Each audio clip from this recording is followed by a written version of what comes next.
Hey guys, what's going on? It's about 7 o'clock in the morning now, and I just got off work about an hour ago, so I thought I'd go ahead and record a video and talk about some things that I've been thinking about for a while. I've been hoping to get a video up, and just really hadn't found the time to talk about some things I'm going to talk about in this video. So I don't know what it is with me. For some reason, I think my internal clock is off this week because normally when I get off work, I usually go to bed about 6:30 in the morning and sleep the day away, but that hadn't been happening the past few days. I've been going to bed at like 10, 11 o'clock for some reason.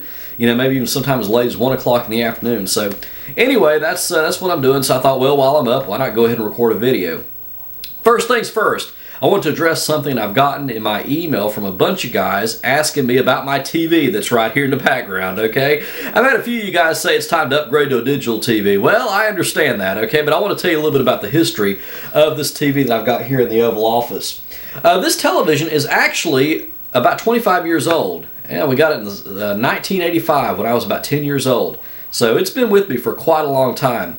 And it's really amazing because it's still working even 25 years later. And what's so amazing about that is when I was a little kid, when I was in elementary school, when I was like in 4th and 5th grade, when I had this TV in my bedroom when I was growing up, I used to leave this TV on constantly. I mean, the only time it was ever cut off was while I was at school.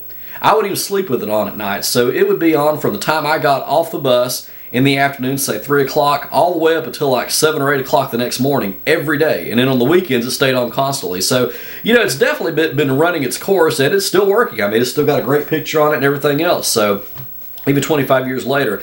Now, if you notice something on, well, I guess from your point of view, you're probably noticing a little dark line right there. Well, actually, that's just my camera. That dark line isn't really there, so it does have a very clear picture, and it works just as good as it did back in 1985. So anyway, that's the story about my TV, and when I moved into the house, I thought, this would be a nice little TV to have right here at my desk, here in the Oval Office. So I do have a more updated version of a TV in my living room, so I just thought I'd just throw that in there, okay? All right, we'll go ahead and cut the TV off so I can go ahead and talk about some things I wanted to talk about now.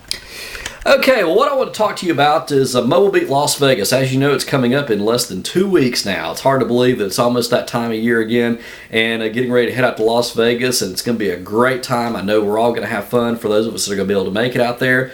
And for those of you who can't make it this year, well, the good news is we got plenty of us that are going to be going and taking our video cameras, so you're going to get the full Las Vegas experience. Even though you physically can't be there, you're still going to get the full experience of Mobile Beat Las Vegas.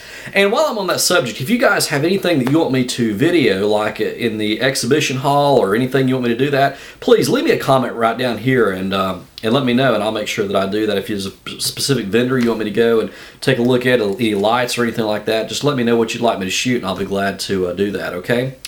Now, while we're talking about that, for those of you who are going this year, I look forward to meeting you. I think it's going to be a great time. If I didn't get a chance to meet you last year, well, I look forward to meeting you this year. And for those of you I did see last year, I'm looking forward to seeing you again. It was a great time. We're looking forward to even a bigger time this year because of what I understand, we have a lot more people coming this year. And it's going to be a wonderful time out there in Las Vegas. Now, my plans are to fly in on Saturday afternoon, and I'll be there all the way till Friday. So, I'm going to go in a couple days early and be there for the Super Bowl on Sunday. So anyway, it's going to be a great time, and you'll probably see me around the Riviera. I'll be walking around with my camera, so just make sure you come up and say hello and introduce yourself and let me know who you are, and I'd love to meet you at that point, okay?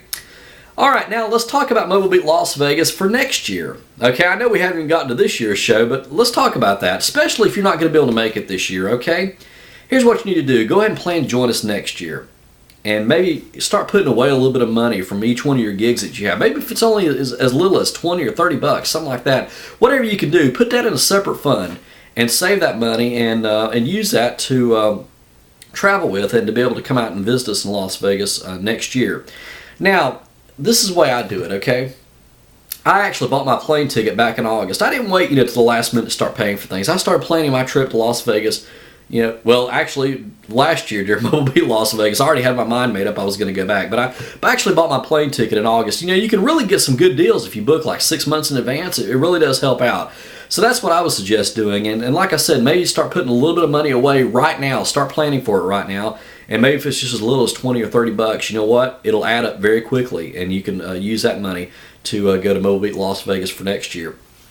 So anyway, that's what I would do. And the way I did it is, I bought my plane ticket in August, and I bought my pass for Mobile Beat Las Vegas at the end of August when I went up to Atlanta for the Mobile Beat tour. I got a discount for going there. So, went ahead and did that, and went ahead and got the room reservation, I think, like in October.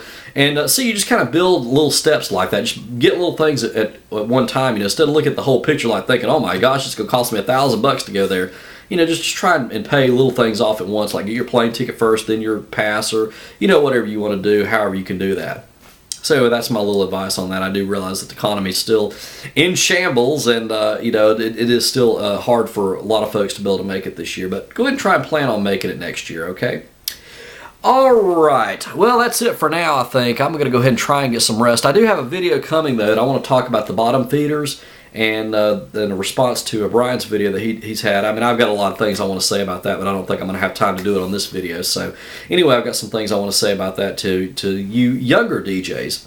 And we'll talk about that coming up in another video. Maybe I might get that up tonight. I don't know. But anyway, talk to you soon, and practice and enjoy.